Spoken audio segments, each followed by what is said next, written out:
Good morning, everyone. In the last lecture, we have spoken about the different types of transparencies. In a quicker way, I will revise it. There are three types of transparencies are there, but before talking about the transparency, what do you mean by transparency? We need to separate out the high level implementation issues from the low level implementation issues.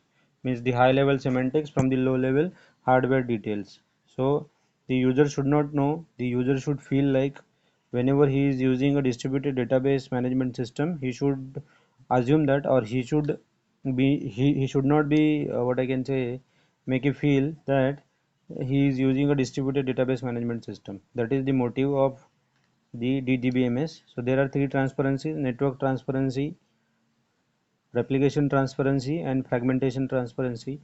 Network transparency means what? Whenever a user uses a distributed DBMS, he should not know that he is connected, or he should not be aware of that I am using a network or I am connected to a network. Then I am having a replication transparency which deals with the replicas of the databases, and then I am having the fragmentation transparency which deals with the fragmentations which we do of the databases, and we transfer we replicate those fragments on the other sites. So that is the fragmentation transparency. Today we are going to talk about the query processing in distributed DBMS. Today we are going to talk about the query processing in distributed DBMS. We have already talked about a query processing in normal DBMS in the first module. There are certain steps in what I can say in distributed DBMS apart from the normal DBMS. Okay, so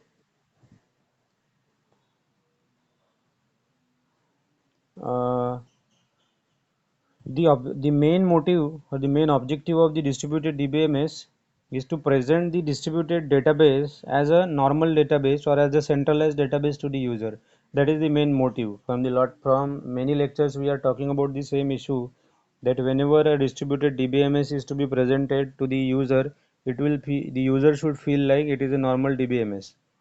So that's why the distributed database will be always presented to the user as a centralized database, right? So that the user should not be aware of any technical difficulties uh, due to network issues in distributed DBMS spaces during the execution, right? In during the execution in distributed DBMS, the user should not feel any difficulties, or if he is facing any technical difficulties, he should not be aware of. Okay, that is the main motive or objective of our the distributed DBMS. Now, apart from the normal DBMS, there are certain steps involved in query processing. In the query processing of DDBMS is like normal DBMS only, but there are certain other steps which are involved in the query processing in DDBMS. So which are those steps? There are two steps which are involved. The first one is nothing but a data localization, and second one is nothing but the global query optimization. That I will talk about in detail. There are two what I can say main uh, steps which are involved in DDBMS apart from the normal DBMS that we are going to talk about.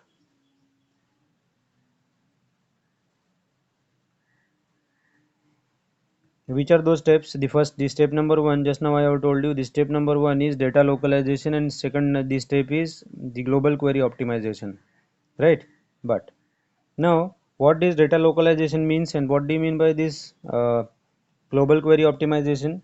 The data localization deals with the what I can say, the relational algebra. And whenever see, I'll show you in terms of diagram so that it will make you more clear.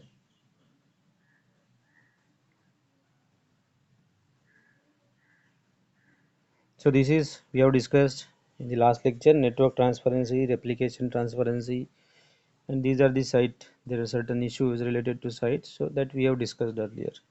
Now, what do you mean by data localization? See, if I am saying I am having one site, this is my site 1, this is my site 2, and one more site is there, this is my site 3. So this is my site 1, site 2, and this is my site 3, and they are connected to a network. They are connected to a network like this. Okay, So suppose on this particular site I am the user on this particular site S3, right? I am the user on this particular site S3, and on this particular site whatever the query I am writing, this particular query need to be executed. I want to execute this particular query as a user. I want to execute this particular query. Now this query, the whatever the query I want to evaluate or execute, the data which is required for this particular query is not present on this particular site. Suppose that whatever the data I will be requiring to present to execute this particular what I can say, to execute this particular query is not present on this particular site S3. So what will happen? This site S3 will send the request. This site will send the request on this network, and network will connect to all the sites. So it will connect it whatever the data will be requiring, that data it will ask for the, not data actually, it will ask for the it will ask the result for of this particular query to S1. So query 1 will be asked to S1, and query 2 subpart of the query, subpart of this particular query will be asked to site 1, and subpart of it will be asked to site 2. And in response of this they will return me,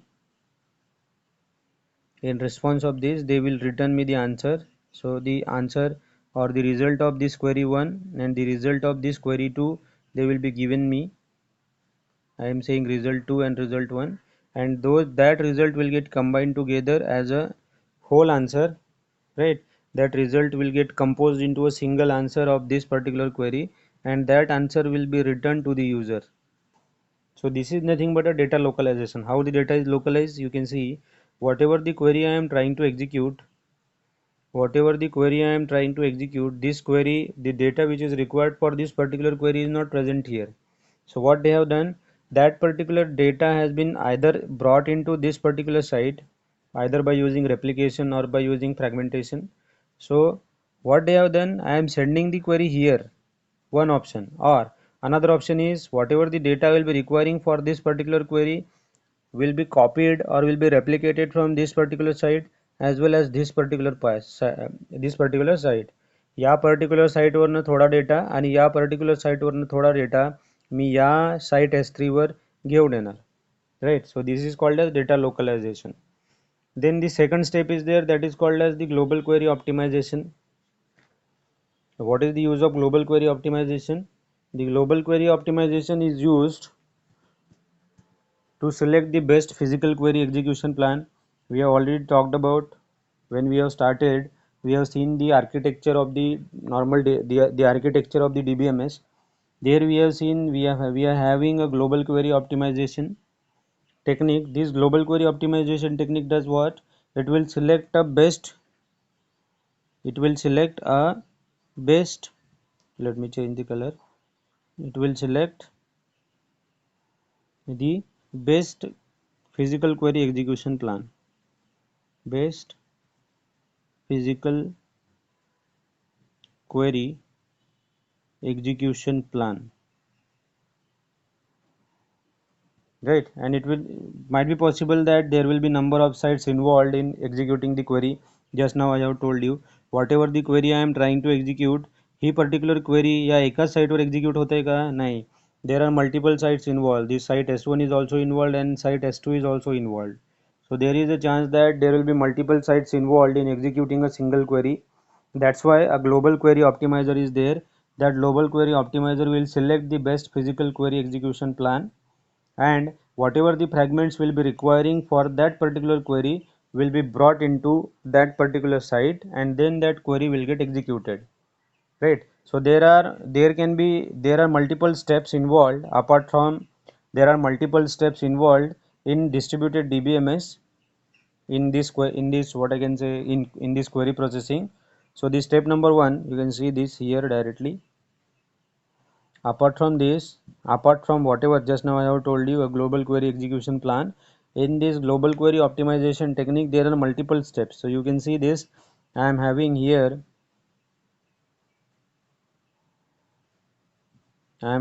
number of steps like query. This is the step number 1, then it will get passed, then parse tree will get generated, then we are going to write the query, then there is a logical query, it will get converted into logical query, then query optimization will be done, and so on. So we are going to talk about details of this particular, what I can say, each step in detail. So step number one is there, that is called as whatever the query the user is writing on a particular site or want to execute that query on a particular site will be given, will be parsed first. We have already seen what do you mean by parsing. So whenever we are writing a query, that query will get converted into, whenever we are writing a query, which will get converted into,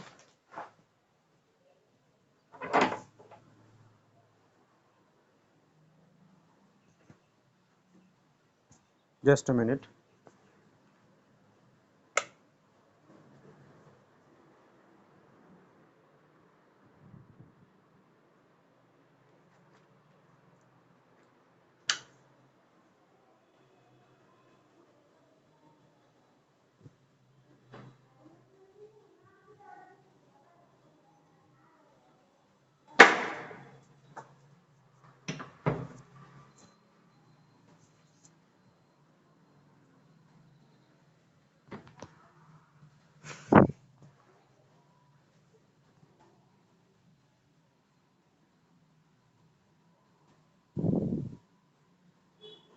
Yes. So there are multiple steps in global query optimization. So those steps are nothing but the step number one is parsing, because whatever the query we are going to write or the user is writing on a particular uh, what the user is going to write or want to execute a query on a particular site. So first it will get parsed. What do you mean by parsing? Whatever the query we are writing, that query will get converted into whatever the query we are writing in any of the software, in any of the DBMS, either by using SQL or Oracle or any MongoDB, right? So it will get converted into its internal format. That internal format is nothing but the relational algebra. So first in which will get converted into a relational algebra form. That is nothing but the parsing, right? And then it will get translated into its proper semantics. If it is proper in format, if there is no error, then it will get converted into proper format, right? So this is my step number one. It will get parsed.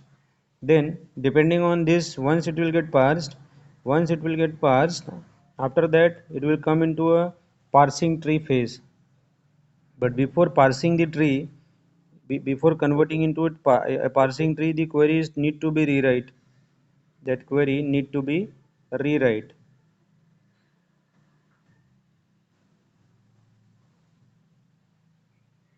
That query need to be rewrite. And whenever we are writing the query, it takes the query as an input and it converted into a logical query format, right? And this logical query format will produces the output. But this logical query plan represents the SQL query into a relational algebra expression, and it rewrites more than one logical queries, from which only one query will get selected, so that the query optimizer can generate a logical query plan. Are you understanding? I will repeat it one more time. Whatever the query I am writing, that query will get first checked for the syntax. If there is any syntax error, then it will get reduced. And once there is no syntactical error, it will get parsed into its internal format, like relational algebra expression. Once it will get converted into a relational algebra expression, it will be, the parse tree will get generated. Now you already know what they mean by parse tree. In the when we have started with the normal DBMS, in the first module already I have told you what they mean by parse tree. Then whatever the parse tree we are having, that parse tree will be given to a query rewrite phase. What this query rewrite phase does, on whatever the query we have written and whatever the parse tree has been generated, depending on that, it will generate more than one queries, out of which one single logical query will get selected, which is most efficient, and that will be given as an input to the query optimizer. That will be given as an input to the query optimizer. Now what this query optimizer will do? This query optimizer optimizes the query plan and de- decides the index method and the order of execution in which they will get executed, right? Depending on this logical query, the query optimizer will select the index as well as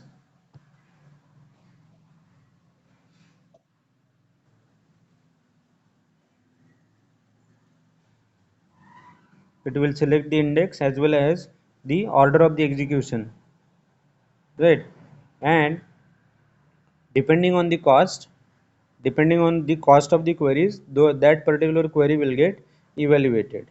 Now before evaluating, there is one phase that is called as the plan refinement. You can see here I am having one more term that is called as plan refinement.